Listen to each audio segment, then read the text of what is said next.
Hey guys, welcome back to another video. Today we have theory versus testing, just a little thing I came up with. I take a wacky deck idea that should work in theory, but when I take it out in practice it just kind of falls apart. Maybe it doesn't fall apart, well we'll see how the deck goes, but right here I'm showcasing Evil Eye Metalfoes. What's the synergy you ask? Well, you'll see in a moment.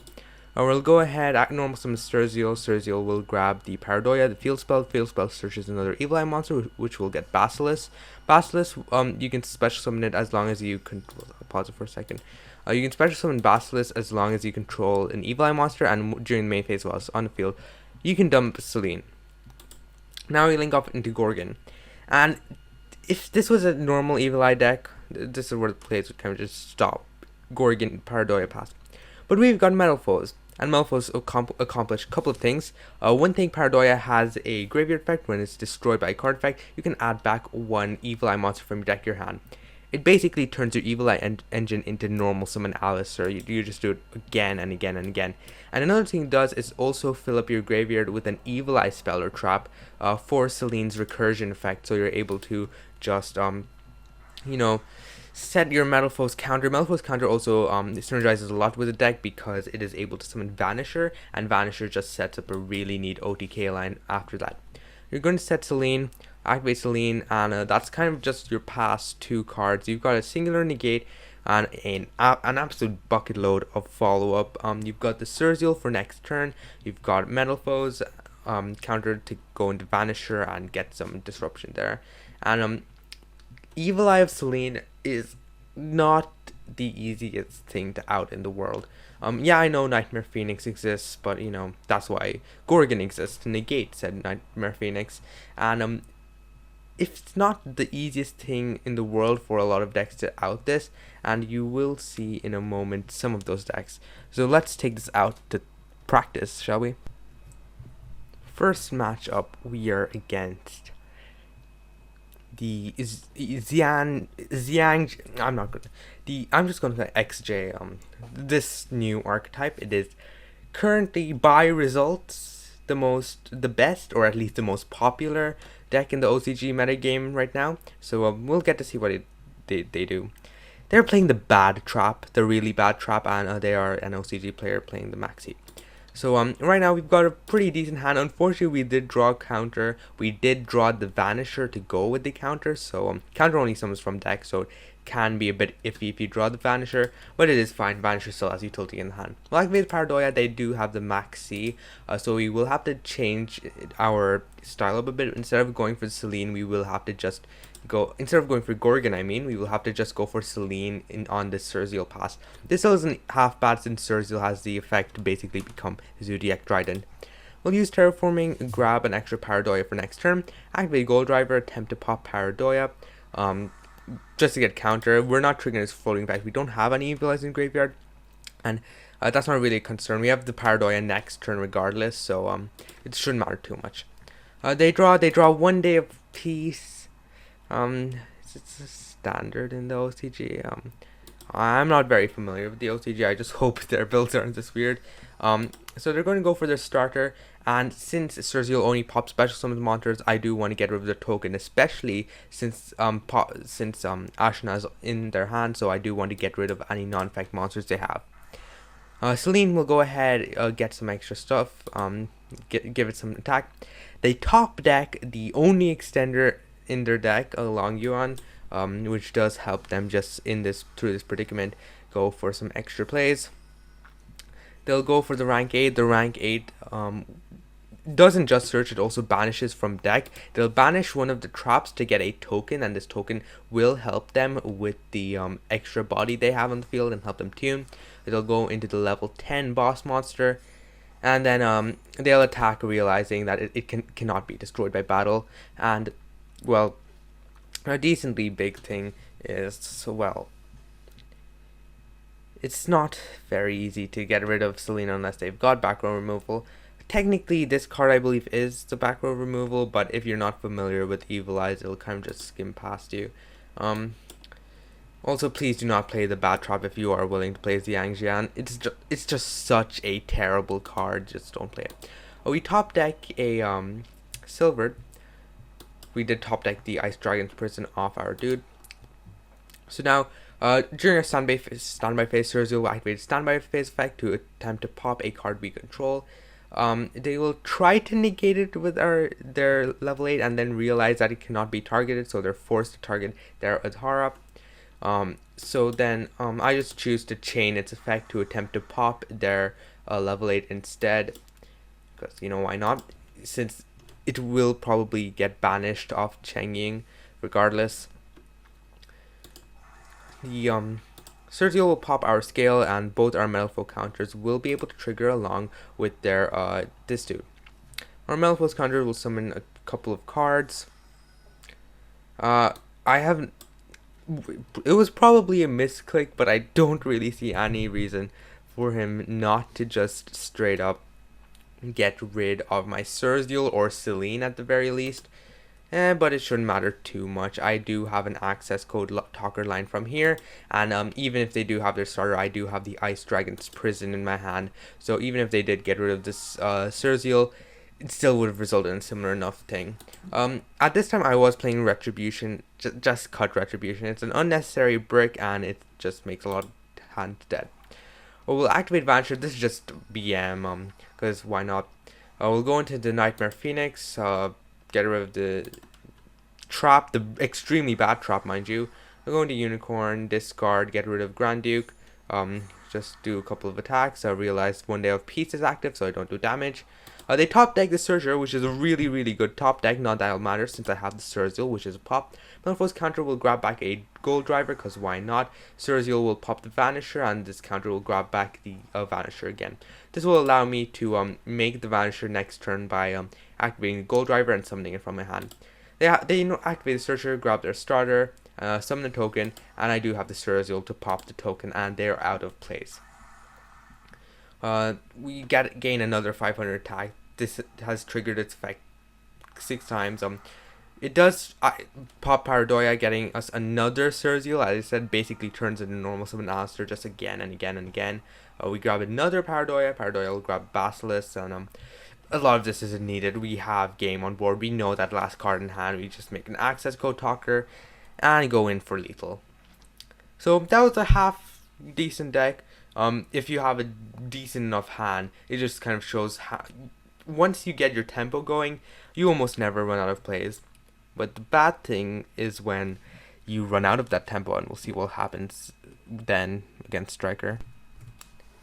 Here we are versus Striker, and this will just show you how absolutely fragile and very difficult to recover the deck is.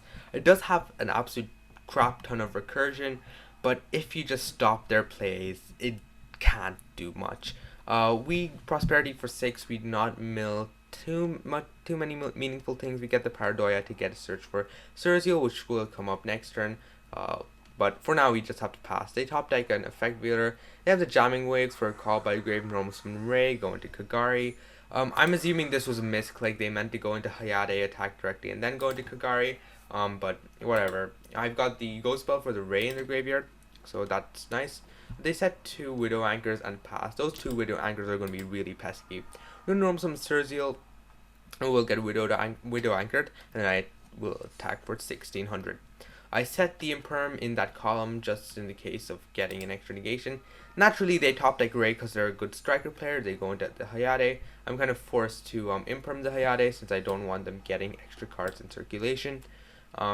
They'll go into Shizuku, grab Engage for next turn, and I luckily top deck the Paradoya, so I am able to get another Cerzil for next turn.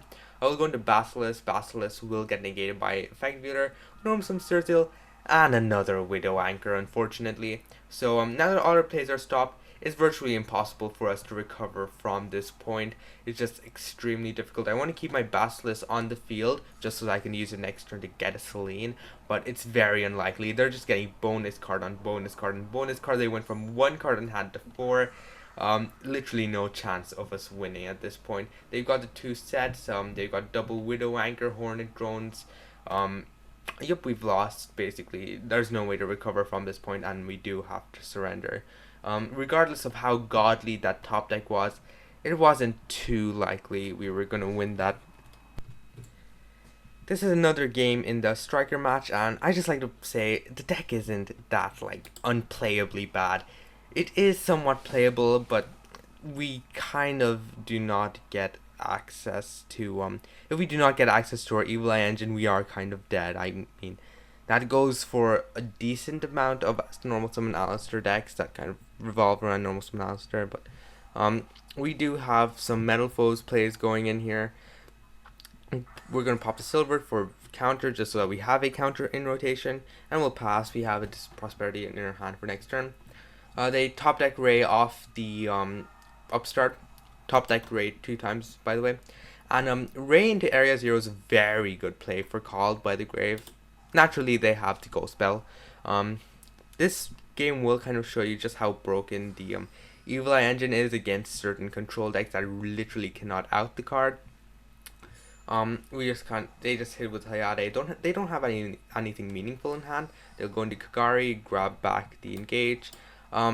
They had 2 spells in grave. I don't really see why they wouldn't just activate the Foolish Burial Goods. But whatever, I don't really care. They're going to go ahead, set the Widow Anchor, grab the Afterburners for next turn. Don't know if Afterburners was probably the best play. I'd probably go for multi-roll personally, but I'm not a striker player, don't trust me. I did not get to trigger my counter that turn, unfortunately, but we do have the Prosperity. Prosperity for 6, we hit a Paradoya, and that's a very, very good hit.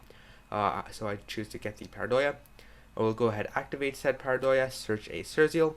I will normal summon Surzeal, and will get negated by a Okay, maybe I just misremember. It does not get negated by Widow Anchor, and that ends up being game losing. So yeah, just normal stuff. Attack. I should have attacked with this Surzeal instead of this Surzeal. That would have allowed me to proc Metalfoes counter, getting a Banisher, and banishing that, getting some extra damage. But it doesn't matter too much. Surzeal will trigger during standby phase, triggering a Metalfoes counter, but that will get ashed. I have no idea why I didn't just set this counter, but setting this counter would have been a game-winning move, and not setting it is practically game-losing. This will gain another 500 attack, and slowly but surely, trust me, this attack point gain ranks up really, really easily. If they go into Kagari, get engaged, activate Foolish Burial Goods, dump another card, activate Engage, grab Hornet Drones, activate Hornet Drones. I decided to just pop the Hornet Drones token. I do not want them to go into some finicky non-destruction removal for Surzeal or some spell or trap destruction for Celine. I really don't want that to happen, so I decided to just get rid of it. They go ahead, use Afterburners on their own Kagari. They probably didn't read Surzeal, not Surzeal, Celine, and realize, oh crap, I can't do that, and they have to resort to popping their own Kagari. Not a lot of people read Evil Eye cards, trust me. I'm saying this from experience. During standby phase, Surzeal will use its mandatory effect, once again popping the Paradoya, and Paradoya grabs back another Surzeal. It just kind of gets repetitive, but unfortunately they do have the Shark Hand to get rid of it. Celine will recur itself by banishing the Paradoya, and they unfortunately have the Widow Anchor. It doesn't matter too much since we get it back during the end phase regardless. They top deck a Ray, but well, that Ray by itself isn't really doing much, is it? Especially with an Ice Dragon's Prison. It's not very easy to come back from this situation, and they have no out whatsoever to this 3000 attack Surzeal. It's basically unoutable unless you get some specific cards. And the Ice Dragon Prison plus Surzeal combo will get rid of any Link monster they try to summon. So overall, I am in a winning position. Once again, I kept my momentum, and it was very difficult for them to out my Surzeal. So I'll just quickly go over the deck profile. And it is an extremely under construction deck. Lots of things are incomplete. It's just 12 Metalfoes cards. I don't really know if that's a ratio I should go for. The Vanisher is pretty cool. We've got the double counter, 1 Metalfoes fusion. 3 targets, one of those targets actually being somewhat decent.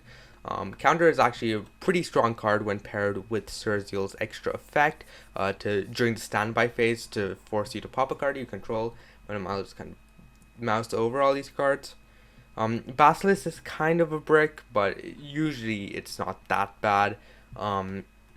well, the deck is grindy enough to stall for enough turns for it to become a live card.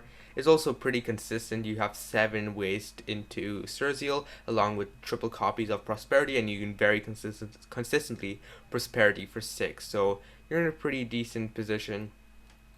Not too difficult. Um, not too difficult to win games, but as I said, losing momentum is the biggest problem this deck has, and also some consistency issues. Since if you don't see your Evil Eye part, you basically just lose the duel, and putting your entire deck on the shoulders of just 10 cards isn't a very good thing to do, is it? You should probably. I've opted for lots of tech cards, 8 hand traps in total, just because hand traps are really good this format, and since the deck is so fragile, you need the extra hand traps to play through it. Overall, the deck is not that great, but it is playable at the very least. It's very fragile, somewhat inconsistent, cannot recover.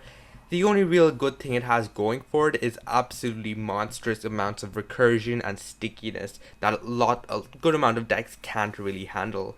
I'd probably give this deck like what, 6 or 7 out of 10 in total.